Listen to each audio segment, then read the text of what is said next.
So we're kicking off getting into the more detail about the livestock production assurance program, and just recapping on what Kathleen's covered is that the LPA is our on-farm assurance program, and it covers the food safety, animal welfare and biosecurity components, and we'll outline, I guess, in a bit more detail how the program then provides that evidence of that history of food safety, welfare and biosecurity, and how those animals have been treated on farm. So your on-farm practices through the with the livestock, and how that information and evidence is transferred through the value chain, and what your role is as a producer to do that. But the majority of Australian red meat processors do require that livestock is sourced from LPA accredited properties. So when you're LPA accredited, that means you have the maximum range of markets that you can access. And it does also mean that you have made a commitment, and I think Kathleen mentioned this just before. So there is a commitment in there to be accredited, and you commit to carrying out on-farm practices that support the integrity of the system, and that is verified when you sign your LPA NBDs for livestock movements. So I guess right up front, we just want to stress that the NBD is a legal declaration, so it is really important that you understand what you've committed to, what you're signing, and that you know what the requirements are for your records that back up that signature on that NBD. And that's we'll cover a bit more of that tonight, and also in next Tuesday's webinar. So there is a fairly busy diagram on the right-hand side of the slide, and I don't expect you to sort of take it all in, but we will give you access to that post the webinar. But we have tried to make a big effort to show people how it's all connected, because we do all these bits and pieces. We're going to talk about all the bits of things that you're going to do for LPA, and what you do for NLAS. But the really important thing, and I think this is sort of expanding out on that slide Kathleen showed earlier, those touch points of the PIC, the NBD and the record keeping, and then all of those things that you're going to do as a producer are really all linked. And I know often we feel like they're just, you've got to do this for this and this for that, and how does this all fit together? So that diagram is really trying to show you how this system does actually pull together. But tonight we're going to talk about the LPA side of the system and what you need to do to meet your requirements. And there are around 180,000 accredited PICs in the program. So there's 180,000 properties that are meeting their requirements and having to do these things. So like first up, it's really important that you keep your online account details up to date. So I think we're all pretty aware these days of how important it is that your address, your phone number, your email, all that is current for things, because if that gets out of date, then you can miss out on meeting requirements, or doing your accreditation on time and things like that. So it's really important you keep your account details up to date, and you do need to renew your accreditation every 3 years. So most people now, the majority of all our LPA accredited producers have gone through their accreditation once. From when the new system came out. So some of you may have already done your accreditation twice. So so it's 3 years is a bit of time between visiting back to that, going through that process, but it does come around every 3 years. So you need to make sure that you're aware of that. In the meantime, in between accreditations, you do need to meet those requirements. So that means managing your property and your livestock according to those requirements, and we're going to run through those in more detail, and keeping those records that you need to keep as evidence that you are meeting those requirements. We're not going to talk about audits tonight, but that we will talk about that next week. But that is the sort of the final part of LPA, is making sure that you're doing everything, and that when you're requested to participate in audit, you've got everything there ready to go. So I had planned that I was going to do a live login and run through things, and then my internet wasn't the greatest today, and I thought that's a bit risky. So instead of doing a live run through, I'm going to show you the steps of accessing, how to access and use your LPA account. And I guess, as we mentioned earlier, one of the first things that we're going to talk about is how to create a MyMLA or access a MyMLA account if you've already created one. We're going to have a look at the LPA homepage, what the LPA, where the LPA learning sits within the LPA website, what accreditation looks like if you haven't, it's just changed. There's been a few changes from the 1st of July, so I just want to get you up to speed with those. Just remind you, if you are still ordering the hard copy MBD books, where you go, and there's also been a few changes around what's available. And then the new feature of how to save records in your LPA account. So I guess if you haven't looked at your LPA account for a while, here's a bit of a refresher for you. And if you've never been there, well, this is all new. So if you do have a MyMLA account and you're really familiar with it and you're using it to access LPA, that's excellent. If you haven't been into your account for a while, or you've never accessed your LPA account, from the 1st of July, there's a new way to access LPA, and that is through MyMLA. Now, MyMLA is a consolidation of all the products and services that MLA offers, and it's really trying to simplify things for people so that you can just go to one place and that's where you're going to access everything. So it might take a little bit to get used to if you're not been using it, but once you've set up MyMLA and you use that to access everything, I think you'll find it's a great time saver for you. So just go into the next slide. So whatever URL or web link you're using to get to LPA, don't be surprised that the first screen you come to is going to say welcome to MyMLA. So if you have a MyMLA account, log in. If you've clicked login, if you've forgotten your password, then it comes up with the option to reset your password. But if you don't have a MyMLA account, bit of a tongue twister, you click sign up, and then it goes through a process, and this is sort of the first step in the process. So you use your email address, you click sign up, it sends you an email to verify, and then you have to fill in a bit more information, and then you get your account set up. Once your account is set up, then there's a process of linking your integrity accounts, and that includes LPA. It also includes NLIS, MSA, and LDL if you're in those programs. But the first page, and if you haven't been into MyMLA for a while, but you do have an account, you'll notice it's a bit different. So once you've gone through the process of linking your accounts, you can either go to this little section up the top to access them, which is how it always has been, or now there's this new catalogue of, and it goes further down the page than that, of where you can access not just integrity and feedback accounts, but all of these other options now. So it's everything on that one page.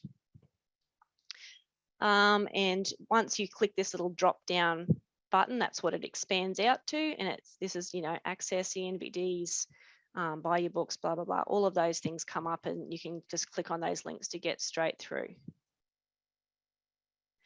The other great thing about MyMLA is it does let you set up the customized dashboard. So I couldn't show you the whole screen on that previous page, but if you'd scroll down, then this dashboard sits down there, and you can customize that to, this is set to Delanal where I live, so I can have a look at the weather here. You can have a look at the whatever markets you might be following. All of these are little gadgets and widgets and things that you can customize to whatever you want to look at. So it is a handy little dashboard to give you the information you're after. So once you've clicked on that you want to get through to LPA, you get this screen saying redirecting to LPA. Now, if you've just got one LPA account, you'll just have the one pick and user ID come up, and you can click on that. Or if you've got more than one, you'll have to select the one you want to work with.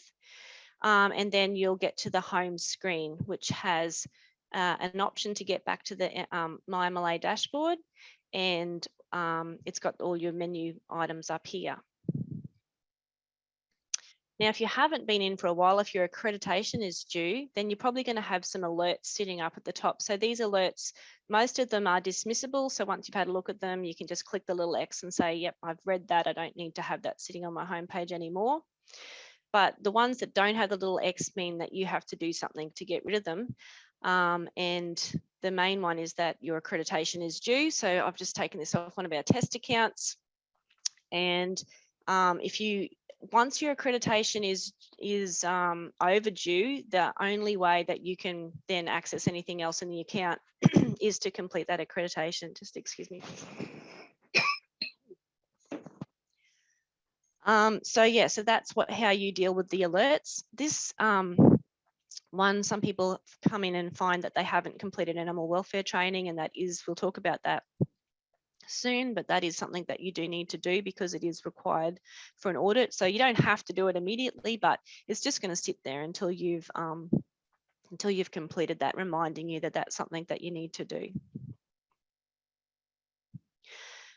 So the account page, that if you click on the menu item at the top that says account, you'll come to this page where all your details are, and this is where you do need to make sure that you have all your details up to date.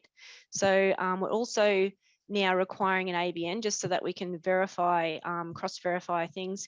And if you don't have an ABN or you're not sure of your ABN at the time, you will need to say this.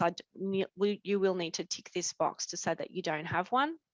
But down the bottom of this page is the option to update your details. And these are all the other sort of regular account options that are there, like changing your password. You can look at what you've purchased, any communications history you've had with ISC, certificates you've been issued, other programs you belong to. If you have a third-party authorization, so someone else might be accessing your LPA account. If you want to leave LPA, if you have corrective action requests from an audit, or record keeping, which we'll talk about soon. So if you are coming in to do your accreditation, this is something that's going to be new. This is the page you come to, and it's basically telling you to do your accreditation, you need to review the learning, these are the learning modules for LPA. And then you need to complete the assessment, which is over here, and then you complete the declaration and make the payment. So when you come in, these are all the learning modules. You click on each one of these, it opens up into a module where you work your way through the questions and answering. As you work your way through the modules, when you complete them, you get a blue tick in each of these boxes to show that you've completed the learning.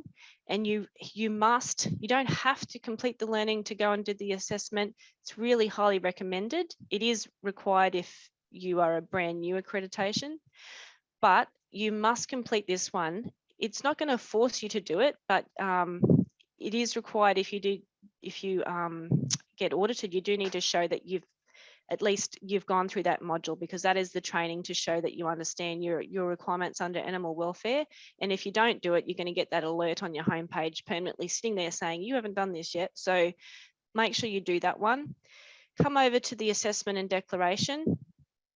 You've got this little thing here now saying go digital with ENVD. If you click learn more, it's going to pop out this box saying you're not yet eligible for a digital discount, and this is the option that's coming up with your accreditation now.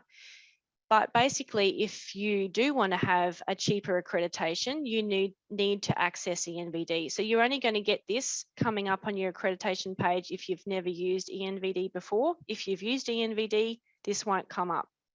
But if it does come up, just click through, follow the prompt, access ENVD, have a play around, create a draft consignment. And then if you come back to this page after creating a draft assignment in ENVD, then when you get to the part where you need to pay your accreditation fee, you will have the option to access the discount. So there are two prices for accreditation now. So if you choose to go digital and access ENVDs, then you're paying $60 without GST plus GST. Or if you choose to not take that option, that you don't want to use ENVD ever, then you'll need to go with this option, which is $90, and that's sticking with the paper-based hard copy books. So I really, really encourage you all. It doesn't mean that you have to use the NBD for every consignment. It just means you need to give it a go. And have a look in there and create a draft, and hopefully use it for some of your consignments. And then once you have a go at it a few times, I think you'll find how helpful it is, and it saves all the details in there. So they're the two options, and this is what, if you've never gone into your ENBD part of LPA, this is what it looks like. So these are some consignments that are sitting there. If you've never been there before, it's going to be empty, and then you just go create a new consignment, follow the prompts through, and create a draft. So this is what your page looks like, your learning page looks like when you've completed all your learnings. You get these nice big ticks all the way down, and it tells you that your assessment and declaration have been completed, and you're not due, till the next date. So that's great. And in the meantime, you can come back and click through these modules anytime you like. They're also available from the ISC website. So if you have staff or other people in the business that you want to do the learning modules and you don't want to log back into your LPA account, you can always access all of these learning modules through the ISC website. But this is where the record is kept of whether your business has completed the learning or not. So as I said, there are some changes from the 1st of July to our NBDs. So if you do choose to continue using hard copy books, you now have two size books that you can order. So you can order books of 20 or books of 10.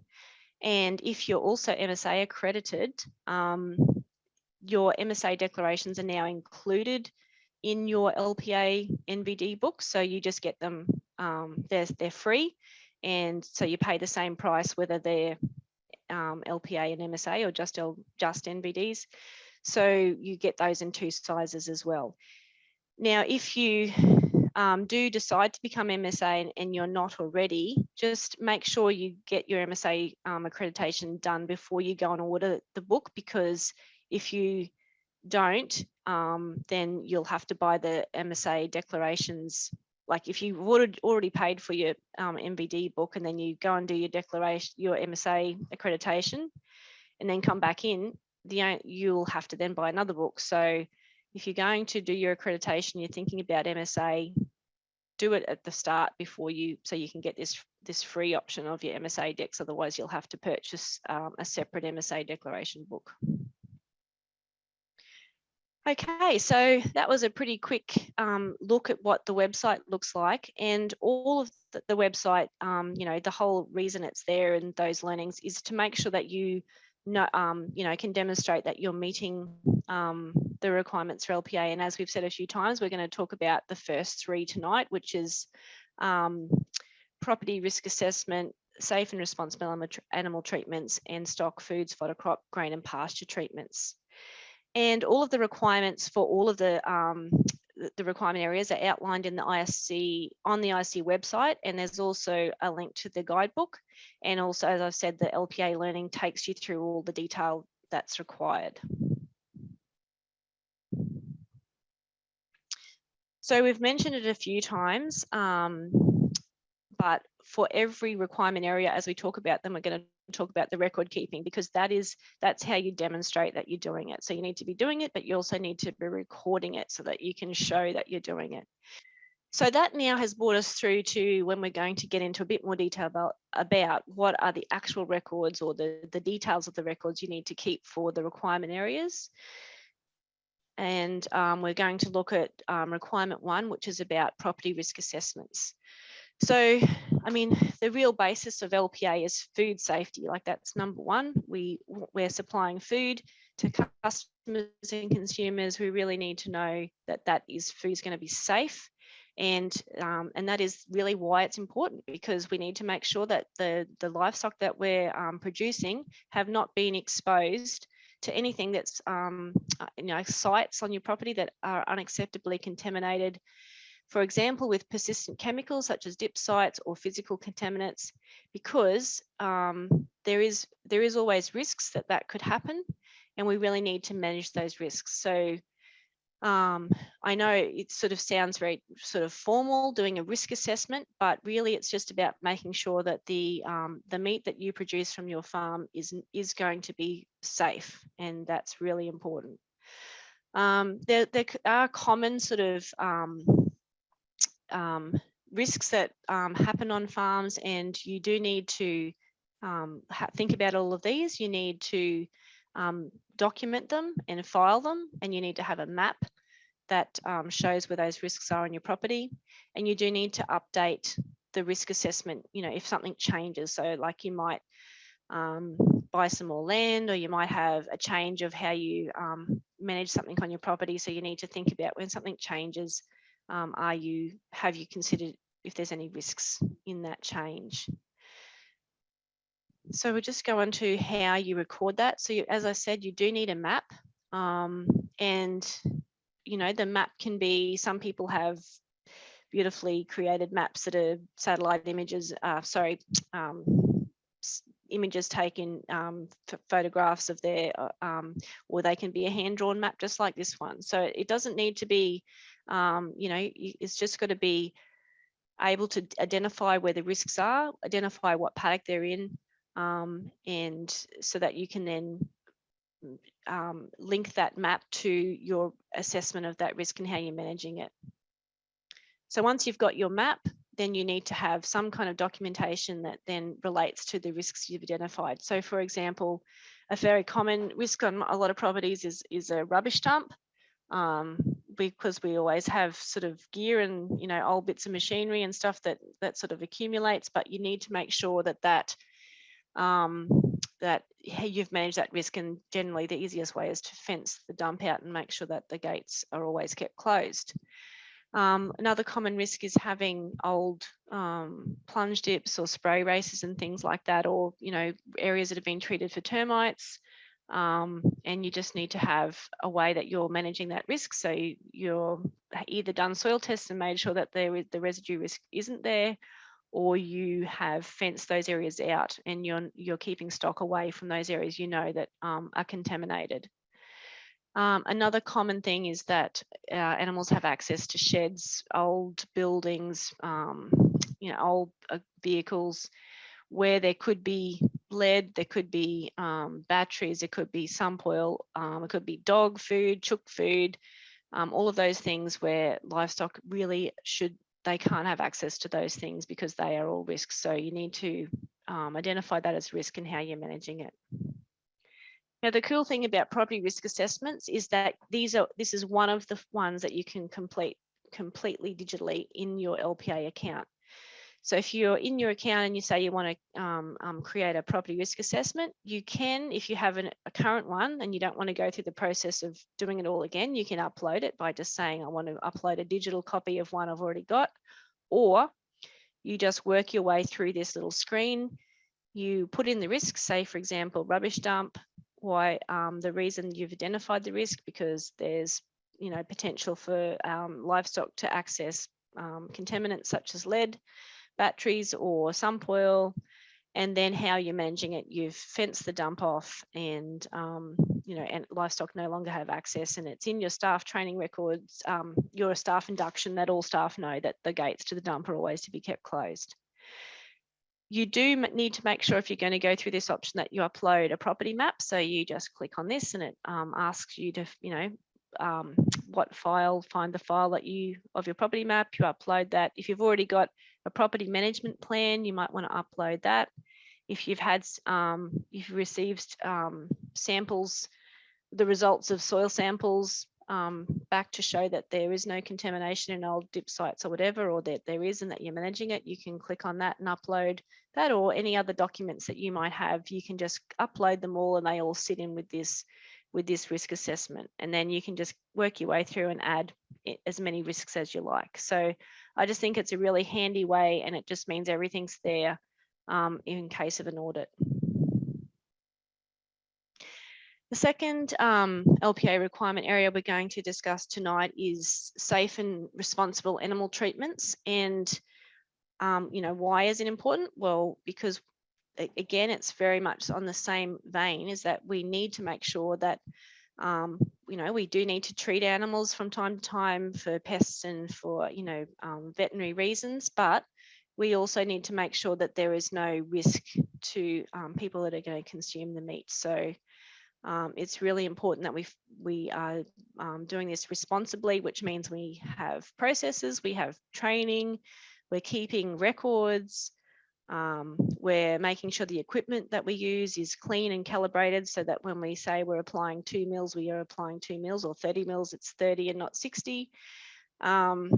And if we have to go down the road of using something that doesn't have, you know, we need that off-label use for chemicals, which sometimes does happen, that you've got, you have kept a record that the vet's given you that direction so that you are using things that may not necessarily be, the label might not say it's for the class of livestock you have, but you make sure that you have that from the veterinarian.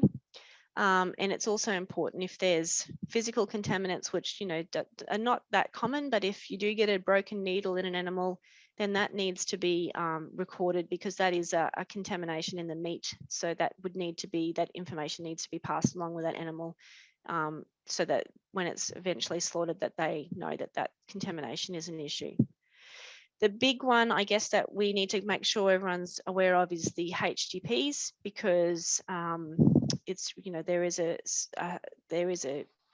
real risk of market access if we aren't careful and we don't keep good records about HGPs and we don't mark them. Animals that are treated with a HGP with the triangular ear mark, we're not filling out our MVDs properly, it can have a real devastating effect on markets, because there are a lot of markets where HGPs are just not, that then they don't accept animals treated with hormonal growth promotants, which is what HGPs stand for. So we really have to be careful when using HGPs that we are keeping the records we need to keep.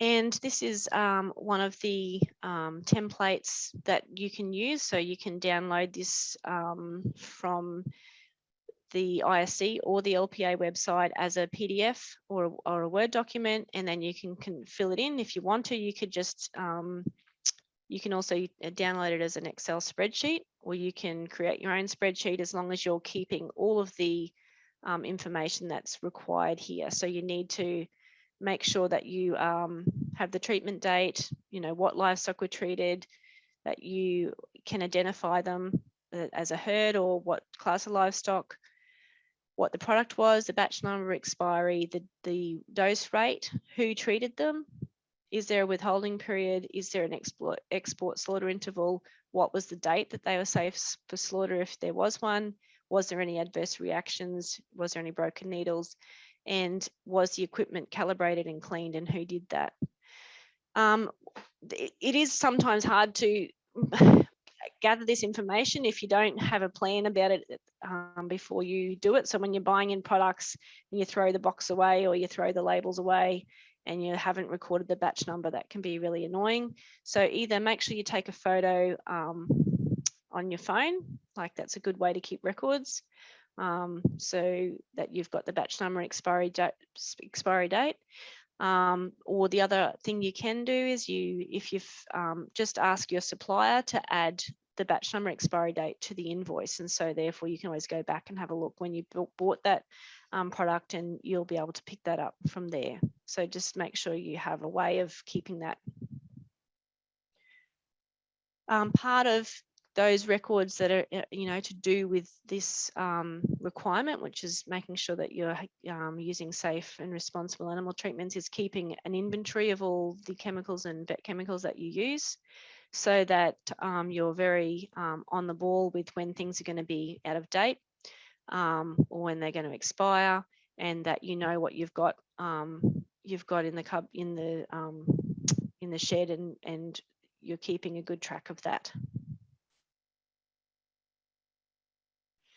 So now we're on to the final requirement we're going to cover tonight, which is stock foods, fodder crops, grain and pasture treatments. And again, it's all about making sure that the meat that's produced from the livestock that you have is safe, because we don't want those, you know, we don't want any level of chemical or definitely we don't want unacceptable chemical contamination going into our supply chain, because it's the effect it could have on our markets is really quite devastating. So to meet this requirement, you need to keep a number of different records depending on what you're going to do. So we'll run through quite a few templates, and you might not need all of them because you know, you might not be growing your own crops, or you might not be purchasing in feed. But if you are, then you do need to keep records of all of those things. And you need to have systems to identify if livestock that may have become contaminated or may have had access to feed that's contaminated, that you're able to identify them and keep them separate. Or if they are on the NVD, you'll know that if you do sell livestock that have had possibly been contaminated, that you can identify them and say, well, okay, they've been in a paddock where they shouldn't have been, but you know, this was the date it was sprayed, and this is when they'll be out of their withholding period. And again, you need to be able to map or identify any contaminated sites. And you do need to be able to source commodity vendor declarations for when you purchase in feed. So if we go through some of the templates, the first one is if you have, you're storing grain or fodder and you have treated it. So this one talks about just, you know, the date when you've might have applied a chemical, where it was stored, what you've treated, the application rates, all very similar to the animal treatment records. So you need to make sure that you are keeping a record of that, so that if you do then end up feeding that to stock, that you've got, you know, when that, if they're accidentally get fed that within that withholding period, then you have a record of that. If you're growing your own crops, pastures, or you're applying any treatments to your grazing paddocks, then you need to keep records of those. And again, it's very similar. It's just talking about the product, the date, how it's treated, the area it's treated, application, all those kinds of things. So it's all about being able to identify when fodder is safe to eat. And then if you've actually purchased in, or you may have grown this, but when you feed out fodder to stock, having records of that again is really important, because if there ever is an incident, you need to know what animals have accessed what. So that's why you need to keep these records. And this is if you have purchased stock in, so that you do know where it's come from. You've referenced the commodity vendor declaration, you have had residue testing if that's applicable, and then you know where that's being stored. So if you haven't seen a commodity vendor declaration before, this is what it looks like. You can actually download it from our website. Generally, obviously, when you're buying fodder, you would prefer that the producer of the fodder is going to provide that. But if they don't, you can always take a copy and ask them to complete it, because you know, it's in their best interest to do so. That the main purpose of this commodity vendor declaration is around food safety and making sure that they've recorded if they've treated that fodder or that crop with any chemicals, and making sure it's not got any restricted animal material. And like, I do know a lot of people struggle getting CVDs from growers, but the more people that take one along with them and say, hey, I really need this for my records, can you fill it in? It doesn't include weeds, like they're not declaring, oh, this is, you know, free from any weeds, which is what I guess sometimes it's a bit of a they're worried about, that if they can't guarantee that there was no weed in it. You can obviously ask for that declaration, but it's a different kind of declaration. This one is just about food safety. It's about you managing the risk of buying in something that is within a withholding period and feeding it to your animals, and then your animals going through the supply chain and coming up as having a chemical residue because you didn't do your due diligence and make sure that what you're purchasing hadn't been treated by a chemical. So it's really important that you are sourcing these commodity vendor declarations. And I mean, if you don't get a commodity vendor declaration, then you could have the sample tested for residues. And I know, like, when in the drought and the fires and stuff, when it was really hard to get, people were getting fodder donated and things like that. If you are worried about if you've got stuff and you don't have the commodity vendor deck, then really you should be applying a 60-day withholding, because you don't have the information about what that fodder might have been treated with. But I think the best advice I can give you is to get one if you are purchasing in fodder. And we will give you a link to accessing a commodity. Sorry, I'll just go with the abbreviation. Accessing a CVD in the post-webinar email, so you'll be getting that after the webinar. So we've covered sort of fairly in depth of the exact records and evidence that you need to keep for those 3 requirements. And if you wanted a refresh, there's plenty of, if I've talked too quickly and gone over it too fast, there's plenty of places where you can access some more information about that. So we do have fact sheets and checklists for all of the 7 requirements. So they're available on our website, and also we'll provide them to you with the post-webinar email. Again, the learning modules, I really highly recommend them if you are new or you haven't really sort of looked at all this stuff before. If you're stepping through the modules, the learning modules, they're going to really cover what you need to be aware of. And then obviously the ISC website has heaps of links, heaps of places, heaps of ways you can access information. And then if you, once you're in your LPA account, then you can access those templates and use them to complete your records, and then upload them and save them into your account. And we're across all the normal platforms. So we just flagging that we do send out every month a newsletter called Integrity Matters. So if you're not getting that, please subscribe. You can do that from our website, but you should, if you're LPA accredited, you generally do get that. And we're on all the social channels. So if you're looking for some more information, please visit our Facebook, Twitter, and YouTube pages. I guess, yeah, a disclaimer. Okay, it's the declaration that when we're talking here about the NVD is your declaration, and that links back to everything that you do in LPA, all comes through when you sign the NVD.